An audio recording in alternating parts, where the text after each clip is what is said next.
Hello mga boss. Good morning, good afternoon, good evening sa inyong lahat. At ito na naman tayo sa ating ritual. Pasensya na kayo at medyo busy lang ang lolo.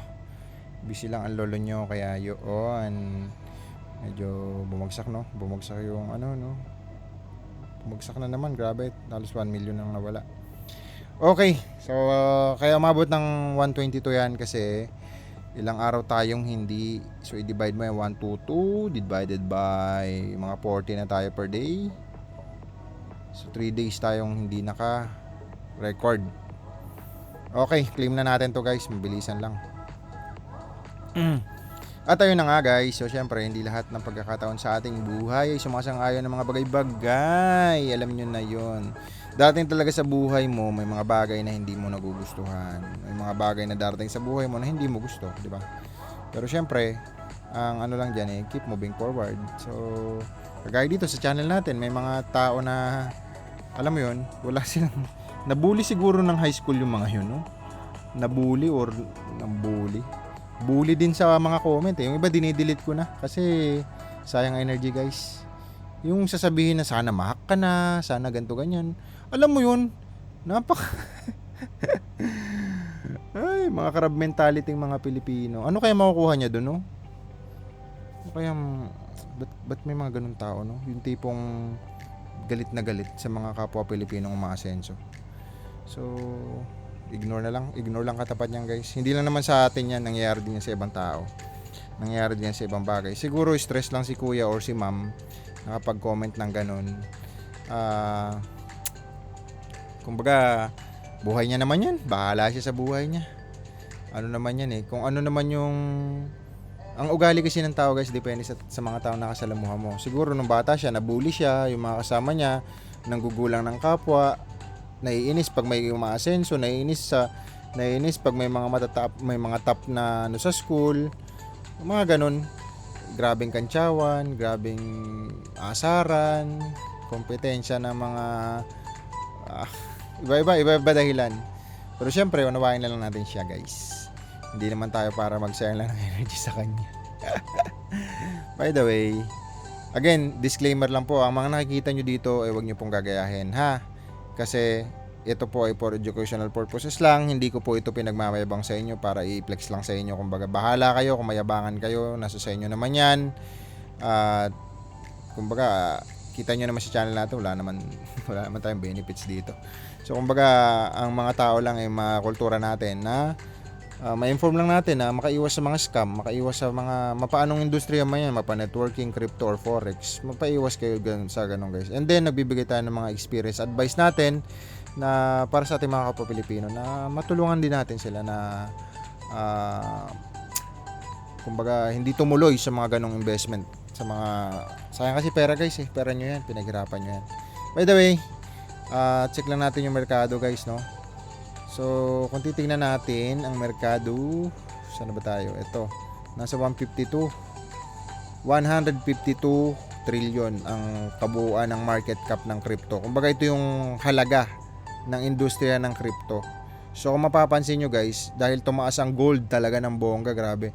May taya ako sa forex sa aking forex trading, nag-trade ako ng gold para mga 3 weeks ago pa ata yun, 1 month ago na. Grabe no, grabe inangat talaga ng gold, as in grabe to, 16 trillion na siya. Check natin ba tayo. 16 trillion na siya dollars Grabe inangat talaga ng gold guys. Ayan, bahala na kayo dyan, ito okay din to. Okay. Si gold nasa 16 na. Si Bitcoin 1.3 trillion.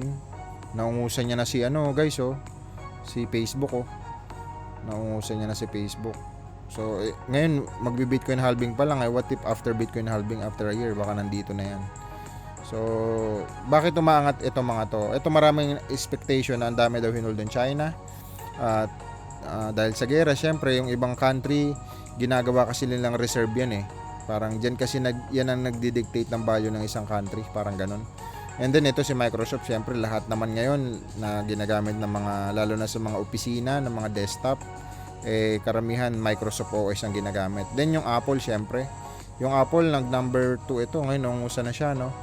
And then ito Nvidia, ito yung ginagamit mga GPU ito guys, lalo na ngayon AI technology na, kaya ang daming nag-invest dito sa Nvidia na to. So ito yung mga video card. Siyempre Google, Alphabet, ito Saudi Aramco, ito yung oil sa Saudi. Amazon, siyempre kay Jeff Bezos yan. And silver, Bitcoin, ito kay kay Mark Zuckerberg. At ayan, iba-iba na. So ito yung mga kabuuang malalaking kumpanya sa buong mundo guys, market cap. Siyempre US, and ito wala namang may hawak ng gold. US, Saudi, US. Okay, wala rin may hawak sa mga to. US, ito Taiwan, ano to, semiconductor to guys. Grabe no, Taiwan, napakaliit na bansa, kaya anong mainitan China dyan eh.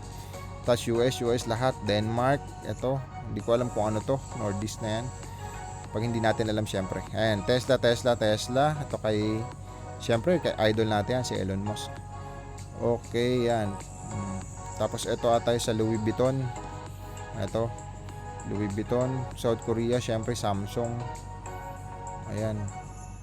So ito yung sa China pang 28 no. Ito yung pinakamalaking company sa China, Tencent. Siya yung nauuna dito eh. Wala nang ibang China. Tayo nangungusan pa nga ng Taiwan eh.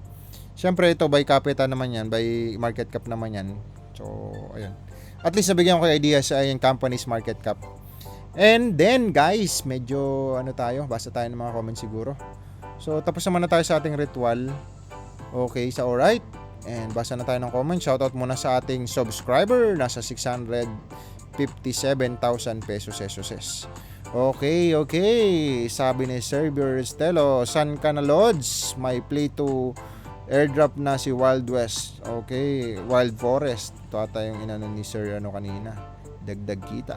Magkaka KRC20 na din ang Kaspa guys. Ang laking potential nitong Kaspa. Pero syempre, hindi pala muna natin mabasahin muna natin, puro i-access lang muna. JSM Black, sir, apply ka ng validator sa RON, 1% commission, 50% APR. Biro lang sir, good day, nakaka-inspired mga video mo, more inspirational advice sa life. Thank you so much, shoutout sir. Dokito Prito, Lods, paano mag-transfer Bybit to RON? RON wallet lang yun sir. Open ka lang ng Bybit mo, login ka dyan, tapos yung RON, ang kokopya mo lang dyan syempre of course yung RON wallet. Ito, minsan kasi ni-edit yan ito, copy mo lang yan, then alam mo na, send mo lang. Pero for sure ako, marami dyan malulupit na nagtuturo ng ganyan guys. Syempre hindi ko na masyadong ipipresent sa inyo yan kasi ang daming babasahin ng comment. Okay, kay user DasBB250, magkano yung unang bili mo ng ETH idol para ma-inspire din ako? Unang bili ko 5 million. 5 million mga ganon. Way back 2016. Tagal no. Siyempre yung iba dun kasi tinipi na natin guys. Ayan, Diyos ko, grabe dami mga ETH idol. Pag nag 10k ang ETH mo, bilyonary ko 9 peso. Grabe pang malakasan. Okay, shoutout sa iyo sir user. One Piece Billionaire, present Lodge. Siyempre mamaya na pala natin babasahin yan. Master Ping, present sir. Kilala mo ba si Luis Buenaventura? Marami kayong dinedrop na name. Yung iba dito kasi kakilala ko, yung iba personal na kakilala ko guys. Pero syempre hindi ko naman babanggitin na yan kasi wala eh. Mahirap. Luis Ventura siguro sa muka. Hindi ko siya kilala sir. Sa muka siguro. Sa dami rin naman na mimit natin. Okay, na late Conti sir, present pa din. Shoutout sa Sir Neil. Okay. Ayan, mamaya basahin natin yan. Basahin natin, puro ano to Okay, puro Saron natin babasahin yan. Okay. Ito si sir. Si George Sales 9492. Sir, kilala nyo po ba sila? Kilala ko yan. Ganito kasi yan guys, dalawa yan. May mga salita or may mga tao na kilala mo pero hindi ka nila kilala. Marami kasing ganun, nagmamaronong lang. Kilala ko yan. Pag tinanong mo naman yung tao, hindi ko yan kilala.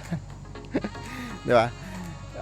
Actually familiar naman ito mga MLM, yan sa MLM, yan. Ito Forex, ito crypto, yan. Ayoko na magkwento, basta kilala. Basta Okay, John Philip Berbo 9208. Okay, parang ano yun, no? Networking din to, nag-networking din. I don't know kung ano nang pinagagawa nitong tao na to. Ito forex at crypto. Bahala sila. Malalaking pangalan naman yan sa industriya. Hindi ko nababanggit din kung good or bad ang ginawa nila, pero yung iba dyan, idol natin syempre. Idol natin yung mga nandyan. Okay, sa alright. John Philip Berbo 9208. Morning Lodge present, Tara Kapi Lodge. Okay, morning Ron Music Play 6373. Good day, sir. Shoutout sa'yo, sir. John Philip Berbo, shoutout sa'yo. At yun nga, sakto habang nagkakape. Laking tulong ng mga video mo, sir. Now, nakakaiwas na kami sa mga rug pull token. Salamat, sir, and shoutout sa'yo, Sir Richard Lumalang. Okay. Okay, tamang-tama guys ha. Ulitin natin, pa-bull market po. Ngayon, ang dami po magsasabayan ng mga gumagawa ng token guys ha. Kung ako sa inyo, pwede naman mag-hunt kayo ng mga token. Pero kung wala talaga kayong guys, wag na lang. Karamihan kasi ngayon ng mga rug pull, yung mga nagra-rug pull ng mga may-ari ng mga token, ang target talaga nila dyan, yung mga newbie. Mga newbie talaga ang target dyan guys. Siyempre mga newbie, yan yung iba dyan, padalos-dalos, pag nakita, bili agad. Opportunity daw, ganito ganyan. So, at least nakatulong yung Dex Tools, tsaka yung DeFi Llama yan, at Ham, at saka yung CryptoRank. Makakatulong yun sa inyo guys para sa mga nag-hunt. Pero kung ako tatanungin nyo, kasi nangyari na sa akin yan 2015 pa lang. Namili ako na namili. Ang pinakabinili ko dati na marami, Dogecoin lang, Dogecoin. Yan, at least hindi nag-rug pull. Nag-rug pull, nakapag-public kasi ako December 2020. Pagka 2021. By the way, pero marami din akong pinagbibili ng mga token guys. Sobrang dami talaga. As in, madami talaga. As in, madami. Yung iba doon, tag 100,000, 50,000. Pero sa dami kasi, yung iba wala na, pati mga exchanger. Kung sa mga kabatch ko dito, yung mga nauna, yung Coin Exchange, wala na yon. Nova Exchange, yan. Ang dami kong mga token dyan guys. Ano pa ba? Madaming exchanger din na nagkandawalaan bago ipatawag ng US yung mga FTX o Luna, pati yung Terra Luna o yung Binance. Yung mga exchanger dati nagkandawala-wala lang. Ang natira lang na exchanger ko yung Polonix tsaka Bittrex, yan nandyan, tsaka yung Binance syempre. Nandyan yung mga hold natin na malalaki. Maliban dun sa natin, cold wallet syempre or hard wallet. Okay sa alright, daming whale, daming hipon na lang kami. Okay, Camela with Mark. Pure loss lang. Sir, anong next move mo para pag umabot ng 100 milyon yung AXS at RON portfolio mo? Nag 1 RON per day na rin ako ngayon, sir. Hehe, nag all in. Actually, ma'am, sir, or ma'am, maraming beses naman na kasi ako nakaranas ng bull market. So, kumbaga alam ko na, kumbaga hindi na ako bagong bagay sa ganun. Ayun, pag umabot, syempre magtitipi ka nun, tapos hintay ka ulit after 4 years, ganun lang siya. Punta ka ulit sa traditional business. Ang mga traditional business ko kasi build and sell, IT company, direct selling, tsaka kung ano-ano pa mga kaikikan. Yun, meron tayong tawag dito, convenience store, at siguro mga franchise din later on papasukin natin. Pero hindi ko naman, ano ba, wala kasing retirement na matatawag kasi kung may pera ka naman, di ba, pwede ka naman pabanjing-banjing na lang. Hindi guys ang sikreto doon, pag mahal mo kasi yung ginagawa mo, wala talagang retirement. Kahit umidad ka ng 60 or 40 ka na tapos maaga ka nag-retire, wala talagang retirement. Kasi pag mahal mo yung ginagawa mo, parang hirap pag bigla mong ginibap. So, ayun. Okay, siguro magtitipi naman tayo dyan actually. Mag-update naman ako pag magtitipi na tayo. Welcome back, sir. Nag-upload ka na pala ulit. Lately, wala na akong pinapakinggan habang tumatay. Shoutout po sa'yo, Ma'am Camila. Okay, Sol for Trading, Joseph Lim, solid mindset yan. Lahat ng video niya pinapanood ko at sinusunod ko. Mga nakakabuti sa akin dun. Sobrang laki ng tulong ng video niya sa buhay ko. Siyempre, kaibigan natin yan, si Joseph Lim. Shout out sa iyo, idol. Okay. Idol natin yan. Isa sa mga mentor ko rin yan. Dati, si Sir Joseph Lim. Kaibigan ko yan. As in, kaibigan natin yan, si Sir Joseph Lim. Okay, so alright. Lawrence Sigel 2966. Boss, good evening po. Late na po ba mag-start ang staking ng... Late na ba siya? Ay, hindi pa naman para sa akin. Ako nga araw-araw nag-stake eh. Okay, layer ka na ba? Wala pa sir. Sir Xavier, wala po. Okay, present loads. Ayan, daming comment ah. May upload ka na ulit sir. Yan, present. So yun lang no, tama na.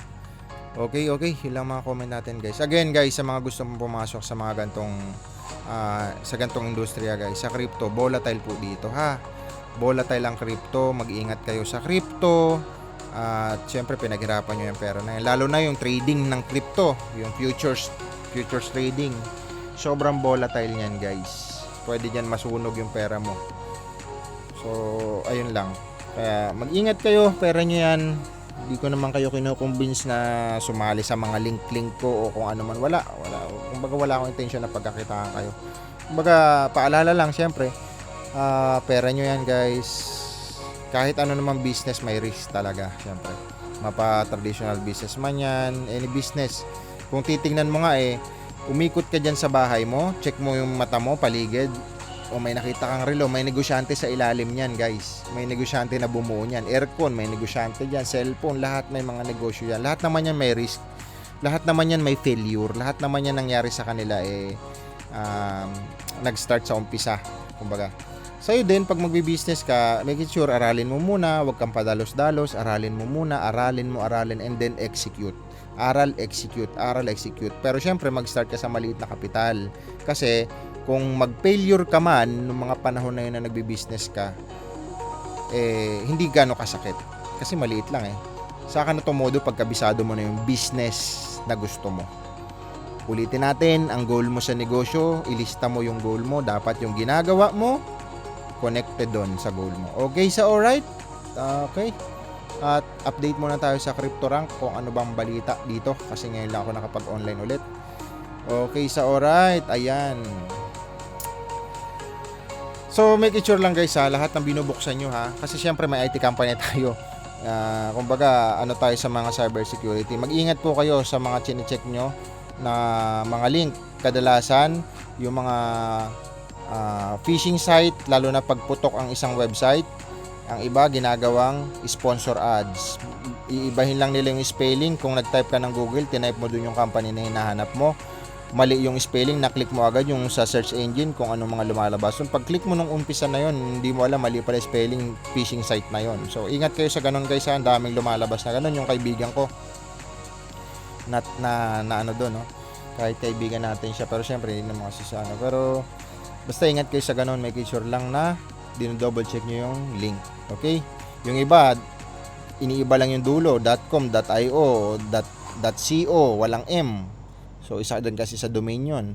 So, ingat kayo sa ganun Okay, check natin ang mga bago sa merkado. Ayan, upcoming market na syempre.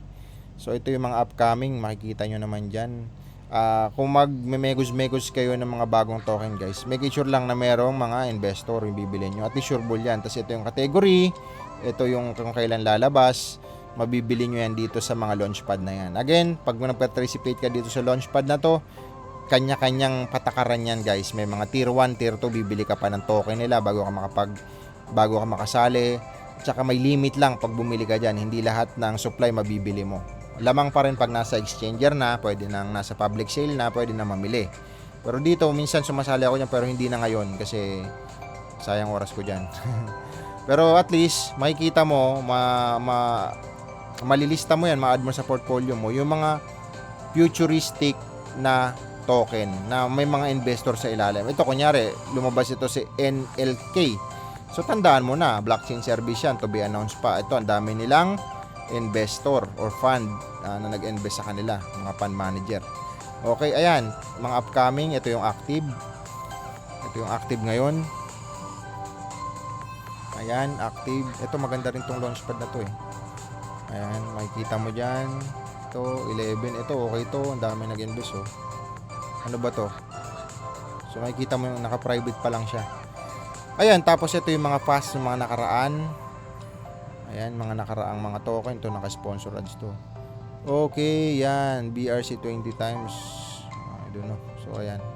Kadalasan dito ako sa GetIO tumitingin ng ano, ng mga bago. Kasi ang dami rin magaganda dyan. Ng mga token. Ayun, tapos kung halimbawa ito, maghanap tayo ng mga past project. Check natin guys ha. Tapos, ipipaste natin sa tawag dito Unibit. May Unibot ipipaste natin sa ano, sa Dex Tools kung malupit ba siya na check natin. Ito 45 times no. Check na natin to. Space catch. Takas ng background music ko no. Nabingin na kayo guys. Arbitrum pala to, NFT category. Check natin no. Meron ba ditong Arbitrum? Ito base guys ha. Okay din to yung mga gawa ng base ha. Actually isa sa mga bagong ano yan. Mga blockchain. At ang tagal. So check mo lang 50B. Ito yon 50B ang dulo. At ito yung mga ayos kaso hindi makita. Ito yung problema pag naka-unknown itong mga, kasi pwede nilang i-edit yan Pag na-edit nila, wala na. Hindi ko na, kumbaga wala na. Wala na. So nag-sell siya guys. March 29 siya. Nag-pump siya and then nag-sell. Check natin sa CoinGecko kung anong status nitong taong to. Ang token na to. Space Catch. So ayan siya. 100 million lang yung supply niya. Gawa siya sa Arbitrum blockchain. Okay. Arbitrum chain. Yun lang yung info niya. Tapos dito mo siya mabibili sa mga exchanger na to. MEXC, BitGet, GetIO yan. Pero sa supply niya guys, ang liit niya pa. Pang 1,000 nga siya sa listahan ng mga token. Pero syempre, hindi natin yan nare-recommend. Bahala kayo sa buhay nyo ha. Pera nyo yan. Hindi ko sinabing, bino lang natin to. Pero ako hindi bibili nito. Bino ko lang. Okay. Tapos dito pa, check natin dito sa mga binibisitang mga trending na mga token. Syempre, bakit siya trending? Malamang may nagsisearch na iba. Or, ito, okay itong dalawa na to. Isa, dalawa. Yan, okay para sa akin yan. Ito, masa. Parang, nakabili niya na. Actually, ito, binibisita ko. Tama ba? Siya ba yun? Masa. Tsaka ito si Saga. Ito, ang bilis pala mag-angat nito si Wormhole, no? Check natin ito si Saga. Ayan. Copy mo lang yan. Ito si Masa. Paste lang natin dito. Again guys sa Dex Tool, malaking tulong nito sa inyo. Check mo lang 092. Ito 092. Check mo yan. Tapos yung mga taga-view natin ng ating mga nag-audit. Ayan. 00 at least dito. Tapos ay hindi na mo-modify, maintainable. Okay naman ito guys. Ayan. Check natin. Kaya pala ano to okay din to. Ayun ilang araw pa lang siya. Tapos dito mo siya mabibili. Close muna natin, baka maghanang na naman tayo. Ayan. So mabibili mo siya. Masa Network yung tinitignan ko nung nakaraan Ito ba yun? Masa Network ba to? BNB lang, ecosystem. Masa Finance pala to. Siyempre dito mo yan mabibili sa mga ang dami dami na rin yung exchanger guys. Ang supply niya ay ilang piraso ba supply nito? Walang supply. Ayun. 1.5 billion supply niya. Okay, so chinek lang natin yan. Next ulit tayo. Ayan. Si Saga, check natin to si Saga. Ang daming investor Ayos to Kaso hindi pa siya available bilhin. Kepler Wallet. Daming investor Mabibili na kaya to? Check na natin Saga.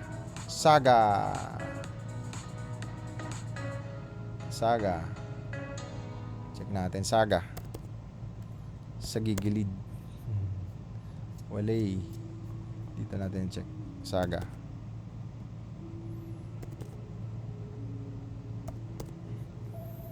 nakaraan pala guys, kaya wala tayo. Siyempre nagbakasyon tayo, lang araw din yun. Kaya masarap din magbakasyon sa dagat. Kumbaga relax lang.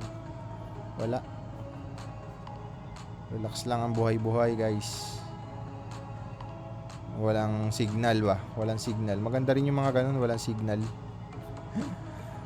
Gala yung nakita natin. Saga wala pa ata nito. Ito. Ayun, meron. Pang 200 siya. Ayun na yung mga exchanger na. Uy, nasa Binance na min. Parang oo, nakita ko nga ito. Nasa Binance na siya. Check natin dyan. So, ito, March 9. Today is 13. Umangat siya, tas bumaba na. Time to buy ito. Pag magandang project, time to buy ngayon. Kasi, from 400, ngayon nasa 257 na lang siya. So, dun mo siya mabibili. At, ito, infrastructure siya. Layer 1 pala to. Layer 1. 1 billion yung supply niya. Hindi ako bibili nito. Ito ako tatanungin na. Hindi ako bibili muna niya. Priority ko yung mga token na alam kong aangat. Okay, ito. Kaka-add lang nito sa Binance si Tao. Ayun lang siguro guys. Medyo mahaba-haba na yung usapan natin. Again, disclaimer po, hindi po financial advice yung mga pinagsasabi ko dito. Educational purposes lang ito. Kung makatulong sa inyo, thank you. Pag magpasalamat kayo sa akin, thank you po sa inyo. And syempre mapupush tayo tumuloy sa paggagawa ng video. Ngayon, kung hindi naman nakatulong, ignore mo na lang kung ayaw mo. Ganoon na lang, hindi mo ano pa sasabihin mo. So, ayun lang guys. Ngayon, ito ang update. 7 days na lang. Bitcoin halving na guys. Ilang araw na lang. Again, hindi ibig sabihin na Bitcoin halving, iaangat na agad-agad ang Bitcoin or lahat. Siyempre, kung titingnan nyo naman dito, ito Bitcoin halving ng 2012. Di naman agad-agad umangat yan. 2016, di naman agad-agad umakat yan. So, ayun siya. Kumbaga, isang taon after, isang taon. Ito nga, tingnan mo, from 5,000 ito 1.2. So, ito 700. Ito baka mamaya, mas maliit na lang. So, ayun siya. Kaya, ingat-ingat din kayo kasi volatile po ang crypto. Okay. Yun lang naman ang ating mga update for now. And see you tomorrow, guys. Bye-bye. See you tomorrow.